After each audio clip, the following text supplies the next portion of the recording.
Now available in paperback and Kindle Unlimited, E-Steam The Sands of Time. It's action and adventure in ancient Egypt in this terrific teen time travel romance. Get your copy of E-Steam The Sands of Time at your favorite online bookseller today. One of my viewers asked me to discuss Avengers Endgame from a writer's perspective. Now, I have refrained from making any sort of video regarding Avengers Endgame because I did not want to deal with the emotional and hostile responses from fans of the Marvel Cinematic Universe. Because when it comes down to many who are fans of the Marvel Cinematic Universe, many of these individuals are caught up in their emotions regarding seeing their favorite characters on screen, and because they are caught up in their emotions about seeing their favorite characters from the comic books on screen, they cannot think objectively or critically, and whenever someone presents an objective critique of these Marvel Cinematic Universe films, these individuals get extremely emotional and they take everything extremely personal. Now, I had to deal with a lot of that hostility when I gave a negative review of 2018's Avengers Infinity War.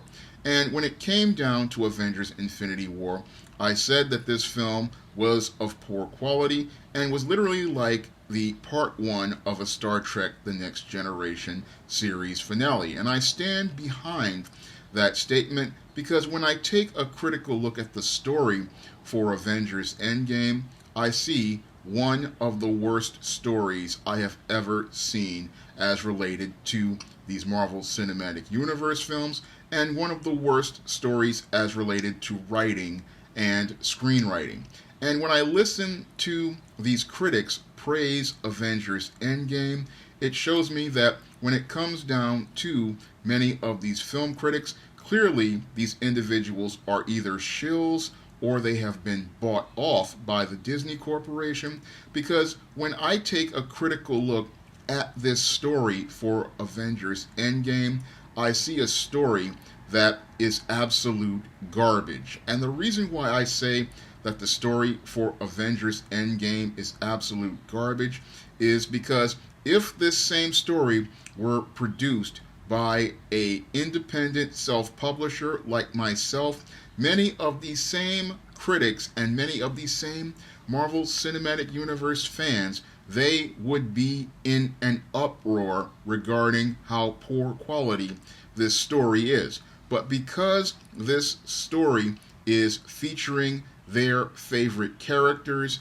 in a movie, these people are so caught up in their emotions regarding what they see on screen that they can't see how poor quality this story is. Now, as a writer with over 25 years of experience writing stories, when I looked at the synopsis for Avengers Endgame, I saw an absolutely terrible story, one that was on the level of a first year screenwriter, someone who was still in the first stages of a first draft. Because when I listened to it from a writer's perspective and they talked about how this film was going to be 3 hours, that's when I saw a serious red flag as related to Avengers Endgame from a writer's perspective. Because everything I learned from studying screenwriting by reading books like Sid Field's Screenplay and Robert McKee's Story, I learned that when you have a screenplay that is going into the 2.5 hour mark, like Infinity War was, and the 3 hour mark, like Endgame is, that's a red flag that the story is not really cohesive and it does not really come together. Because a seasoned screenwriter can give you a screenplay that will give you a complete story in 90 to 120 pages. And when you have a screenplay that's going over 3 hours, that's a sign that the writing is absolutely terrible and that the writers are so caught up in their emotions regarding the story that they cannot come in and objectively cut scenes to make the story move faster or make the story make sense and move forward.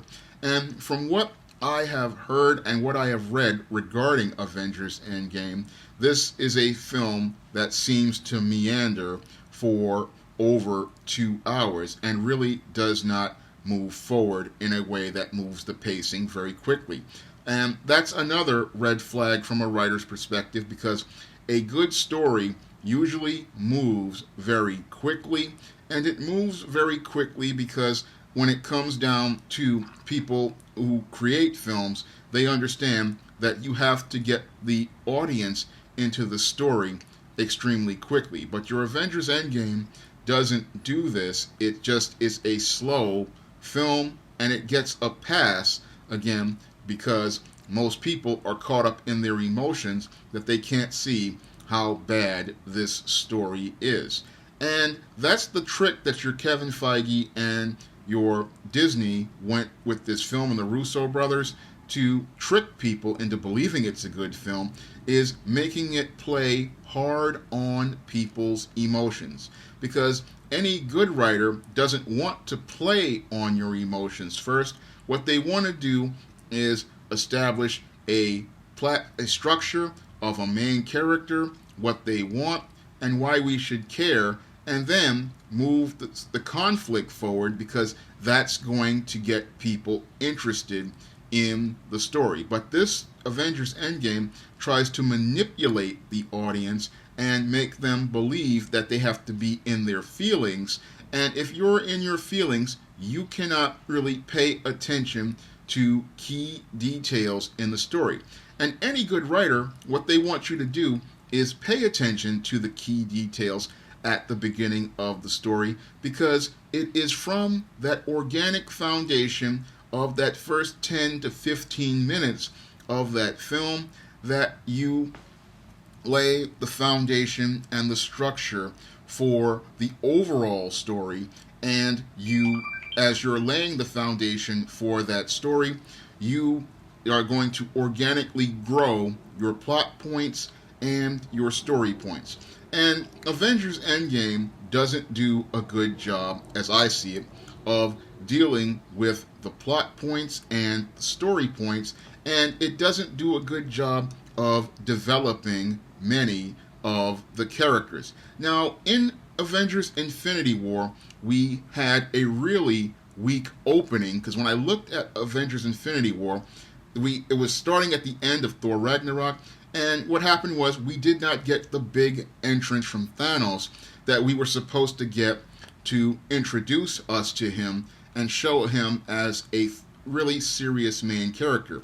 Now, I talked about this in a previous video where in Star Wars Episode 4, A New Hope, Darth Vader gets that big entrance when the Princess Leia's ship is captured, and then you have the stormtroopers blast the doors, and then you have the shootout, and then Vader steps on the scene. And when Vader steps in the scene, he makes that big entrance.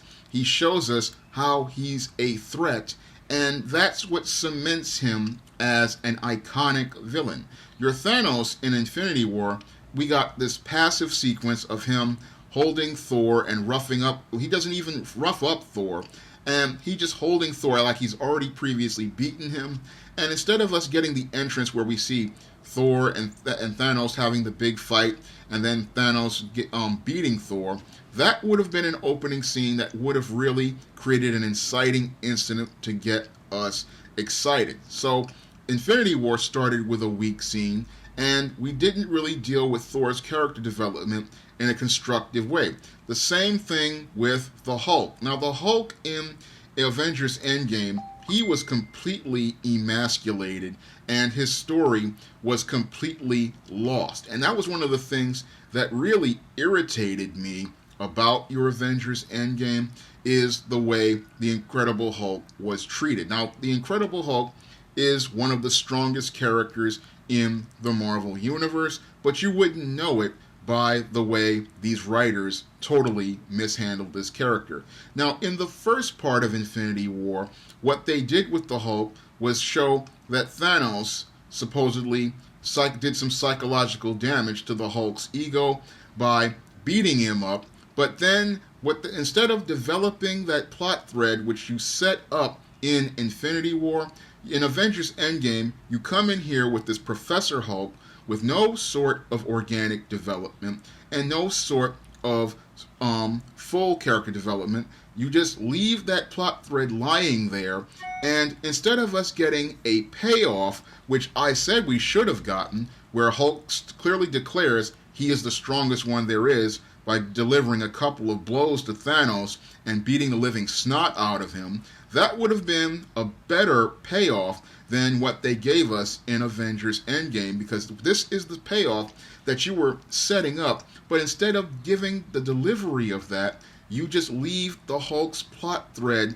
lying on the ground. And the same thing with Thor's plot thread, where they completely emasculate the character and turn him into this complete beta male, where he's sitting there brooding and drinking and thinking about how bad things are.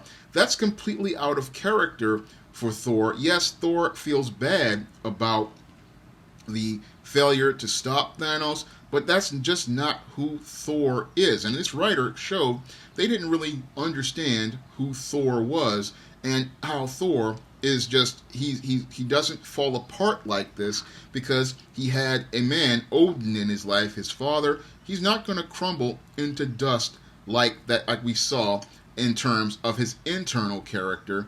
And that was something that really irritated me, the way they weakened Thor and the way they completely weakened the Incredible Hulk. Now, the other thing I had a real serious issue from a writer's perspective was with, as related to Infinity War, was the whole 5-year thing. And that whole 5-year thing, I believe, was a complete cop-out by the writers to not deal with the problems as related to the structure of Infinity War. Because when it came down to the structure of Infinity War, I believe that they were upset, they were uncomfortable with the idea that they were basically setting up part 1 of a Star Trek The Next Generation episode, and that it was clear that they were going to have to undo everything, and they were going to have a formula movie in Avengers Endgame. So they just like the Infinity Gauntlet comic book, they did not have enough story, so they were trying to pad the story out, and they wanted to pad it out by using this 5-year plot device. Now, this isn't the first time we've seen this 5-year plot device used. It was also used in ABC's Desperate Housewives, and when it was used in ABC's Desperate Housewives, it led to the complete derailing of that show. And in the exact same way that Desperate Housewives was derailed by that 5-year time jump, Avengers Endgame is derailed by that 5-year time jump.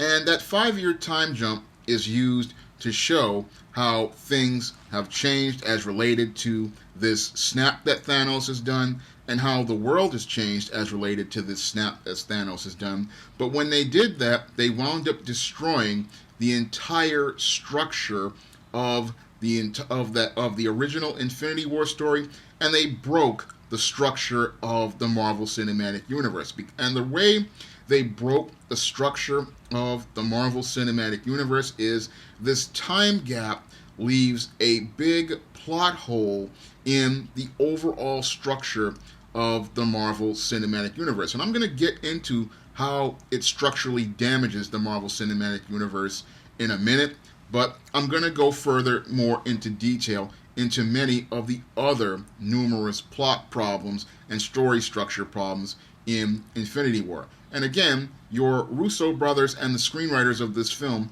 use emotion to manipulate people so that they won't look at the holes in this story. Because when you look at Tony Stark's part of the story, that's where you also see more plot problems, because you have Tony Stark, who is stranded in space. He's making this love letter to his wife, Pepper Potts, or his girlfriend at the time. And all of a sudden, we have Captain Marvel coming in a Deus Ex Machina role to bring Tony Stark back to Earth. And that also is a big problem from a writer's perspective, because your Captain Marvel we don't know where she is outside of Nick Fury making a beeper thing to her. So how does she know where anything is or anything is about? So that's a plot hole right there, and it shows that there was no real organic development of the Captain Marvel character or how she relates to the story, and there's no real organic development of anything as related to how they were going to resolve this story. Now, my biggest issue with Avengers Endgame from a writer's perspective is the fact that this whole story completely compromises what the heroes are supposed to be about. Now, the Avengers are supposed to be Earth's mightiest heroes, but when I look at this plot for Endgame, it just shows an issue as related to ethics. Now, the whole thing with what makes it an ethical issue is a plot point that they left in Ant-Man and the Wasp because Scott Lang was stuck in the quantum zone, and with them going to try to fix things as related to the timeline, that creates an ethical issue to me, because when it comes down to Thanos, your Thanos was willing to break the rules to go out here and kill half the universe, and then we have the Avengers going to use the same things, the same moral position that Thanos had to restore the universe. And when I take a look at your Avengers going out here to go and create their own Infinity Gauntlet, it leads to a real serious ethical issue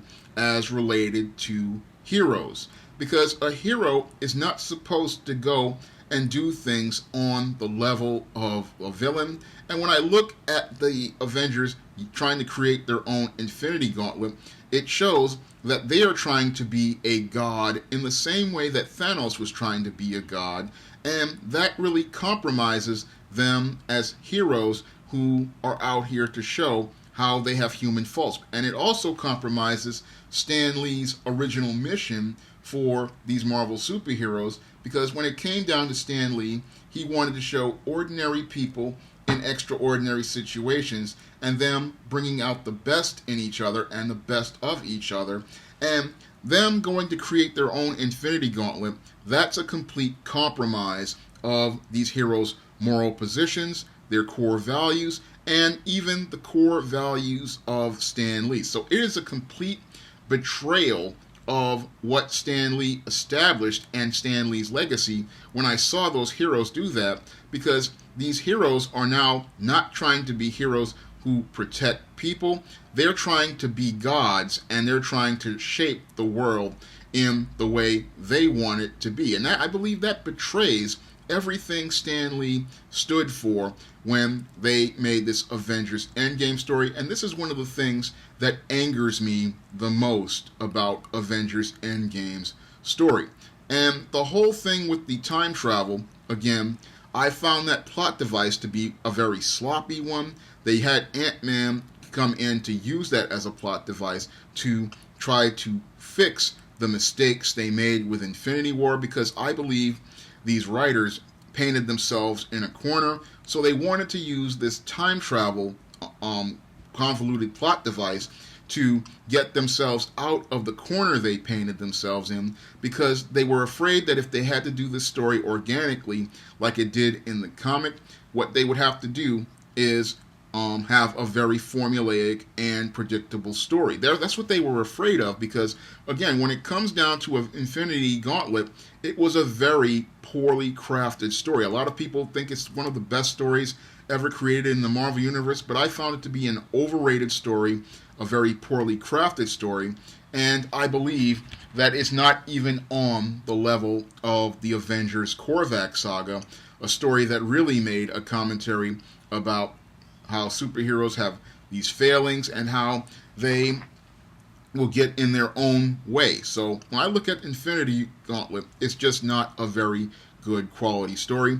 And this adaptation, which is a stretched out version of Infinity Gauntlet, is one of the worst things to ever hit your screens. But people give it a pass because it features Marvel characters and they are emotionally attached to Marvel characters. And again, that 5-year timeline, it makes the entire story that was already crumbling fall completely apart, and it collapses because the Bruce Banner theory is one of the stupidest things I have ever heard in my life. And this thing is something that was an attempt to get out of the Back to the Future story model. But the Back to the Future story model is considered a classic because it clearly shows an understanding of time and an understanding of space. Because when it comes down to time and space, these are two things that are connected to each other. And this was also talked about in a film called Mr. Destiny, where it shows how one event affects another event and how all of these events interconnect with each other. Now, both of those films, Back to the Future and Mr. Destiny, were one of the things that inspired me to when I was writing E-Steam, The Sands of Time, and it showed me the understanding of time travel and how events affect each other, and how if you take one event out of place, what will happen is the entire structure of time and space, they will completely collapse. But your Bruce Banner coming up with this retarded theory talking about divergent timelines, and it just turns into a complete mess structurally. And this is what the foundation they have for having these heroes compromise their ethics and go back in time to get these Infinity Gems to undo Thanos' snap. And what they're saying is they can't undo Thanos' snap at the time of the snap, which is completely ridiculous. What they're saying is they're going to undo everything 5 years later. And this is not going to have any sort of impact on the overall Marvel Universe.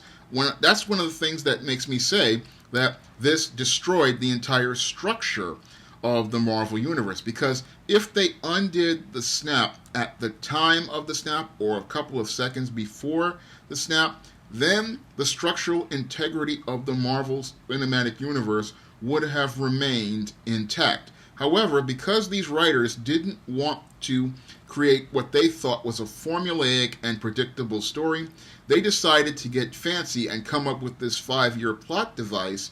And this 5-year plot device, again, makes it where the whole structure of the Marvel Cinematic Universe completely collapses and implodes on itself. Because when you have these 5 years where all of this stuff has happened, where people have lost their loved ones, where people have grieved, where people have suffered, and you have new people being born, then what's happening is you have two divergent timelines colliding with each other, and that's going to lead to a complete collapse of the universe. And this was one of the points I made when I was writing E-Steam, The Sands of Time, regarding how the John Haynes character coming into the ancient Egyptian past would have led to the complete collapse of the whole time stream, because his piece in the time stream being taken out and placed far back in the past would have collapsed the overall structure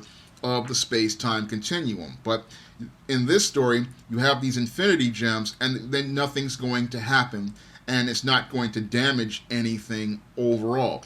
And this was a big problem for me with this whole time travel storyline, because these writers, they wanted to try to get fancy and slick, not understanding that time travel has rules for a reason.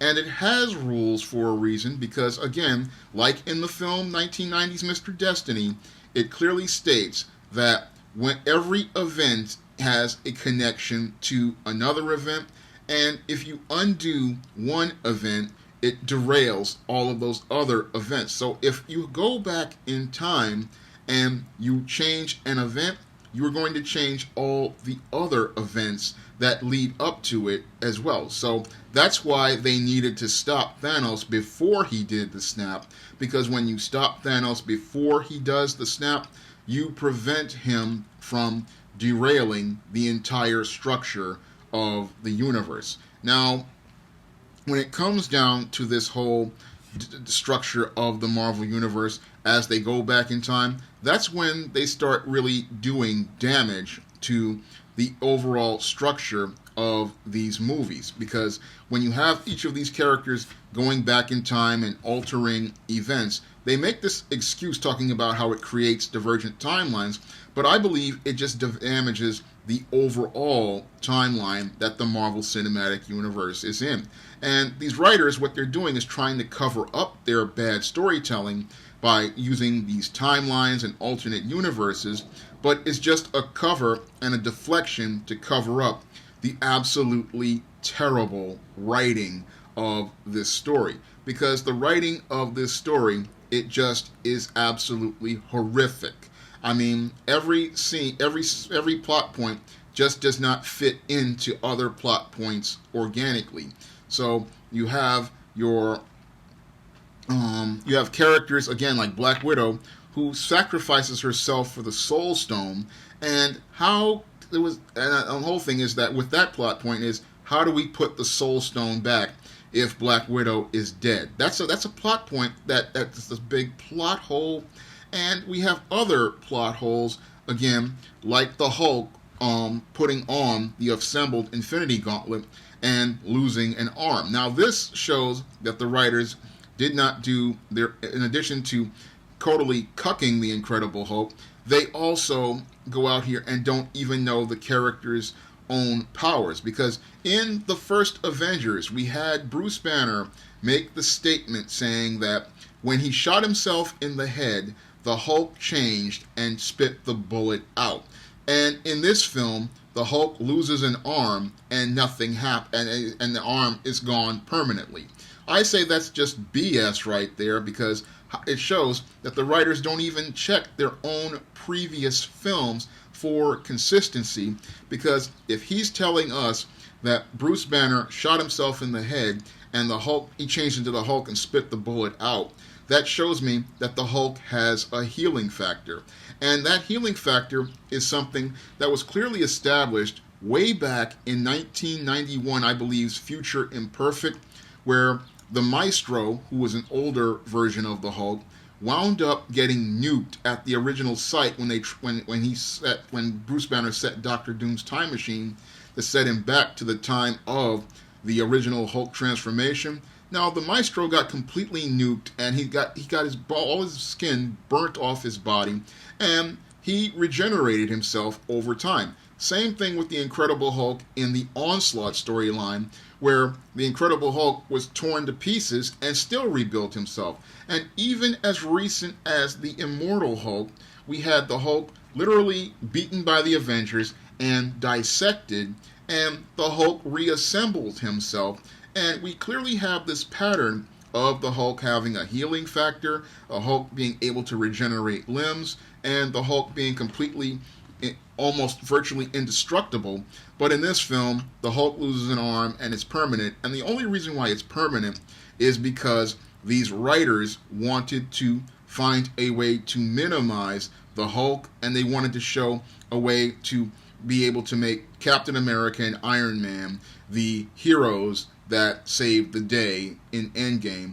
And they did that because they wanted to make the story the way they wanted to do it and not let the story tell itself. And that was another thing that really irked me about your Endgame, is that the writers did not let the story tell itself, because that Hulk plot point was something that needed to be resolved constructively, and it needed something that needed to be put to the forefront.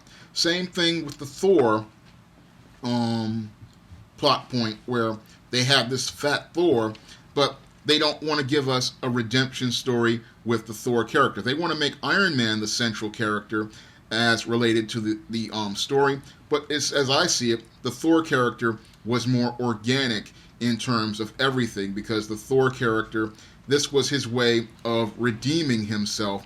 And it also would have made more sense from a plot point standpoint, because Thor had already lost his family. Thor had lost all of his family. He had failed to stop Thanos, and he would have been the choice to actually put on this Infinity Gauntlet other than the Hulk, if the Avengers were the ones who would make their own Infinity Gauntlet by going back in time. Because according to the rules of their logic, oh, a human being can't put on this Infinity Gauntlet, and it's only an alien. So Thor, who is an Asgardian god, he could have easily put on this Infinity Gauntlet and did the snap and brought everyone back.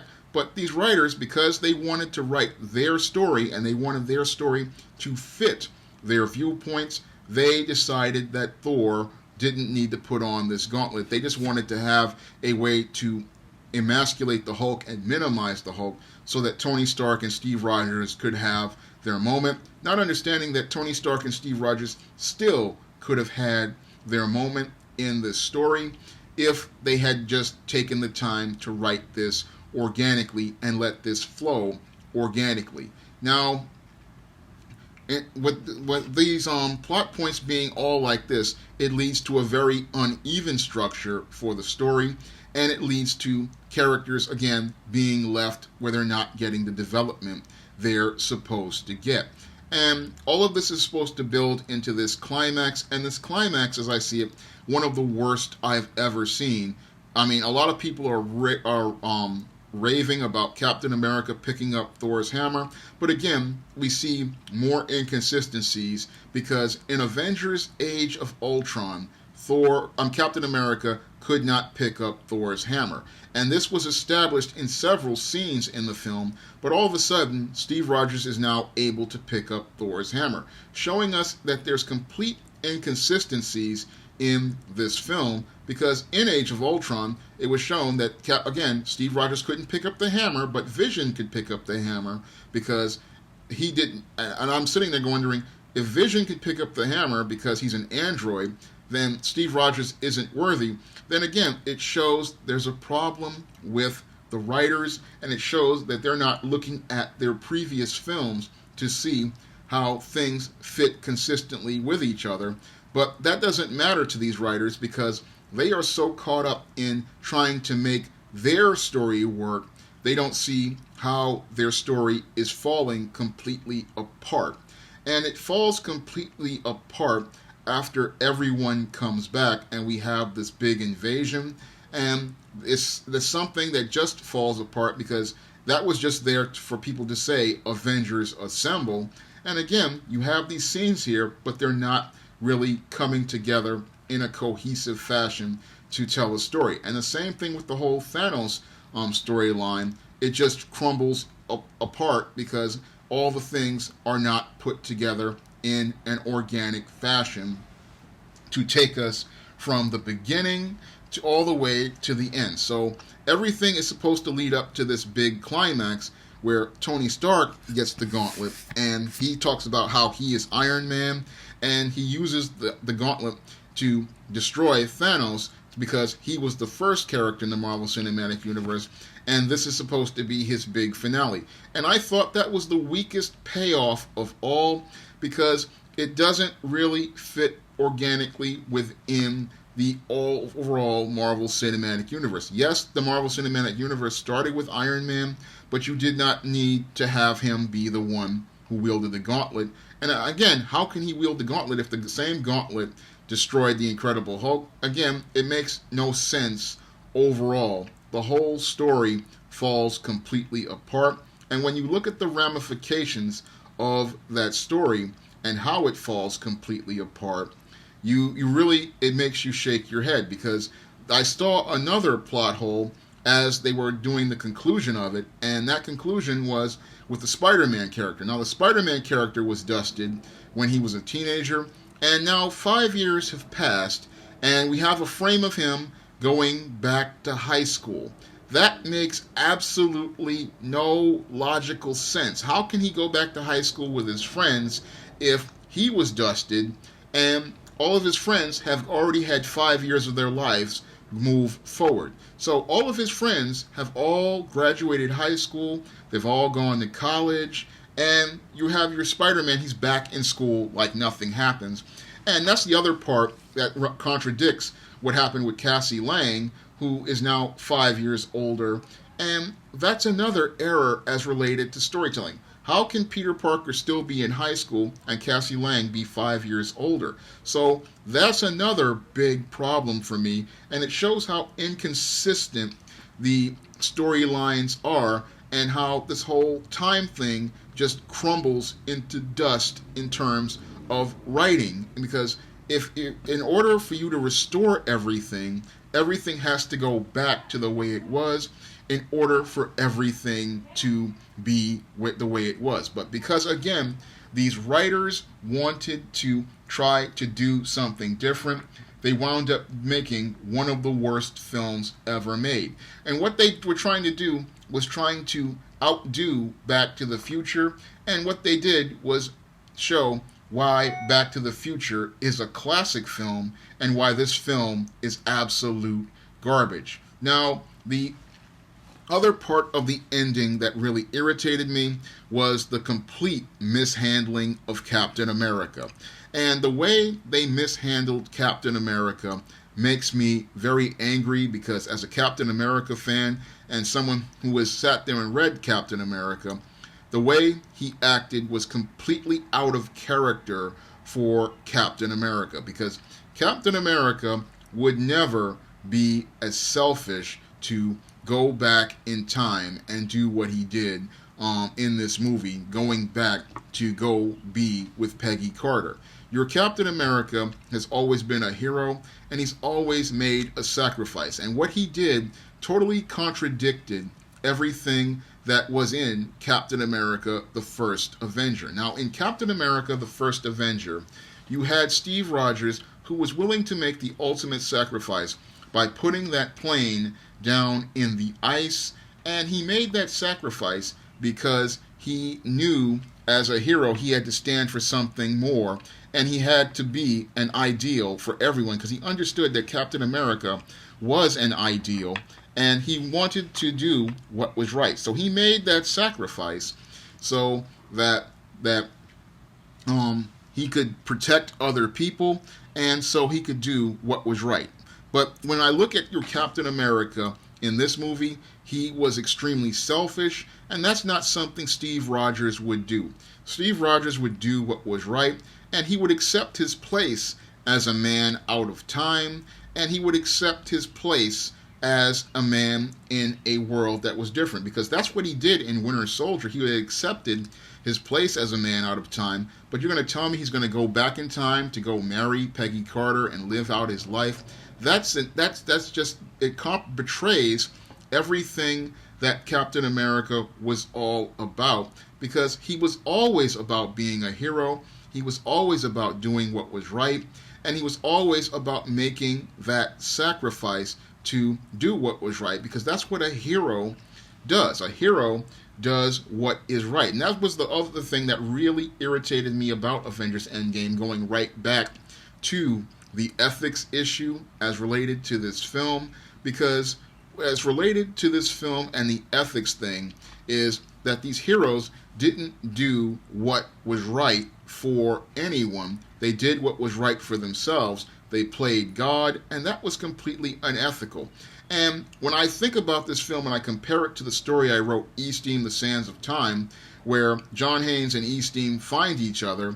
John Haynes is he's in ancient Egypt, he's in the past, he's finally found the girl of his dreams, and E-Steam has found the man of her dreams. So they found each other, fallen in love with each other, but as they see the timeline collapsing, both these characters have enough courage to sacrifice their relationship in order to save the timeline and to save the universe from collapsing. So they are willing to let each other go in order so that others can live, and they do that even though in both of their timelines they are both people who most people dislike and most people have little regard for.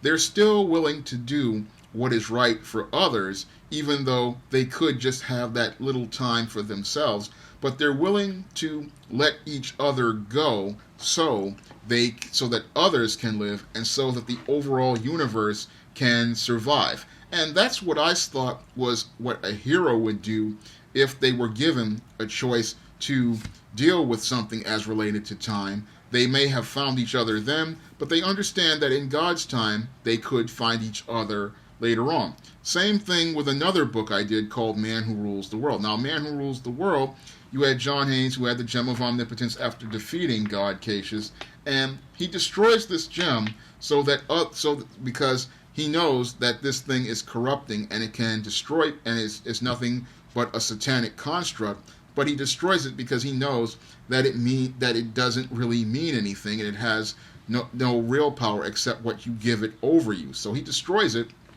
because it's the right thing to do.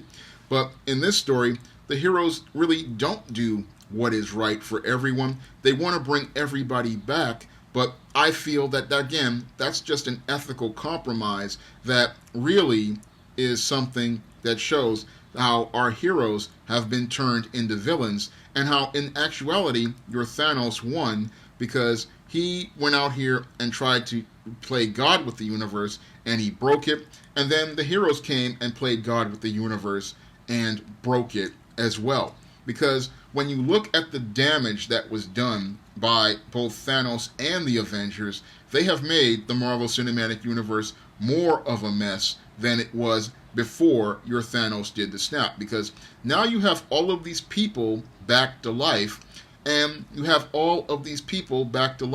there's no cohesive anything. And it shows that, again, the universe in the Marvel Universe is broken, and this story was the one that broke the universe. Unfortunately, you can't explain this to many fans of the Marvel Cinematic Universe, because many fans of the Marvel Cinematic Universe, they are too caught up in their feelings to see where the structural damage is done in this story, where these characters never really got full character development, where many characters never got to really get their stories resolved, like the Incredible Hulk, like Thor, like the Vision. Many of these characters never got any resolution, and instead of us getting organic resolutions to their stories, we get gynocentric moments like all of these heroines coming in to fight Thanos, and we didn't really need that. What we needed was an objective writer to come in here and an objective director to come in here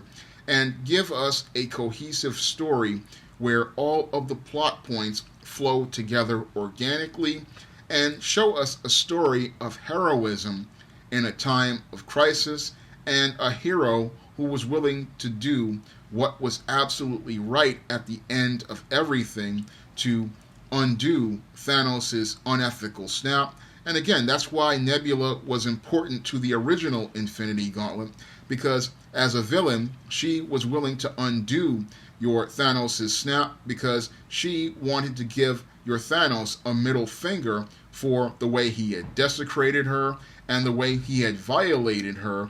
And by undoing it out of spite, she wound up changing everything, and she changed it back because it was something she wanted to do, just again to get even with him.